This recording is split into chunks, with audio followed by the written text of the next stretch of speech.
All right, number 9, our fish says, why did Jesus, God, need to be filled, led, or anointed by the Spirit?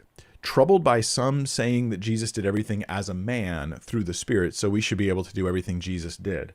Okay, that is like a teaching currently being popularized by Bill Johnson from Bethel, that Jesus did everything as a man who was filled with the Spirit. So it's true that Jesus did everything as a man who's filled with the Spirit. That's true, but is that the whole story? Jesus was also God with us. He never stopped being God with us. There was no point at which Jesus was not God with us. Like, at no point. So when here's an example of this. When the demons look at Jesus, they don't look at Jesus and go, "Egad, there's..."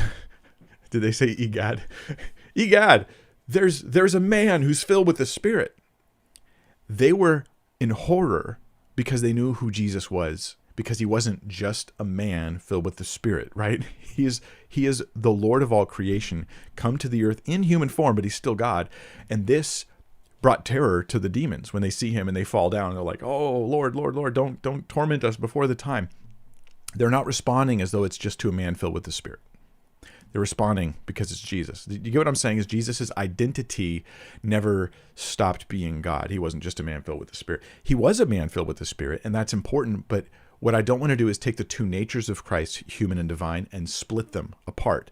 And that's what Bethel and Bill Johnson tend to do. Now, they're not doing it in the heretical sense, as far as I can tell. Let me preface this. As far as I can tell, I haven't read everything they've written, but as far as I can tell, they're trying to be careful so that they're not denying the deity of Christ. And that's why they use the phrase "as a man." So Jesus does everything as a man filled with the Spirit, not as God. And then it becomes, oh, you're not denying that he was God and man. You're saying that he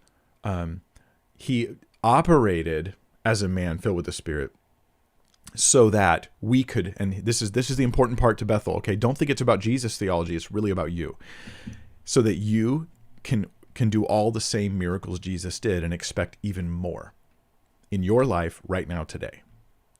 Right? So this is the real agenda for Bethel and Bill Johnson and those guys. And I don't think that is present in Scripture. Like, not that I'm aware of. Is there like a biblical passage I can go to that says, here's how Jesus did his miracles, and therefore here's your model for your miracles, and here's your expectation for miracles? Like, I don't see that in Scripture. I think this comes from outside of Scripture, and they're trying to find a place for it.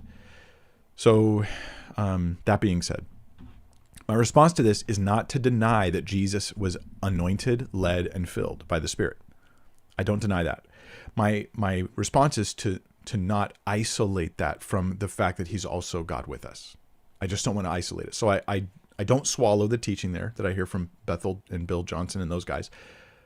I realize it has an agenda that's miracle driven. It's their version and understanding of revival. And I think that it is a distorted understanding of miracles in the New Testament and in the early church. Okay, so I don't swallow that, but I don't reject it. Jesus was filled with the Spirit, and part of that is because he's an example to us. Part of that is because then we can be filled with the Spirit. But similar and the same are not the same thing. In a similar way that Jesus was filled with the Spirit, I can be filled with the Spirit. But is it the same? And that's the argument from Bethel. It's identical, which is why they're going to say Jesus as a man and all that stuff. A lot of it's rhetorical, and it's not really based on clear teachings of Scripture. It's like implications of this and that drawn out to this and that. And I want solid teachings from Scripture. And my response to that would be that no, we don't expect all believers to walk on water, to raise the dead, to do all those things. And I don't see that expectation in Scripture. Even in go look at the book of Acts and ask yourself this: do all believers operate regularly in these signs and wonders, or is it mostly just the apostles?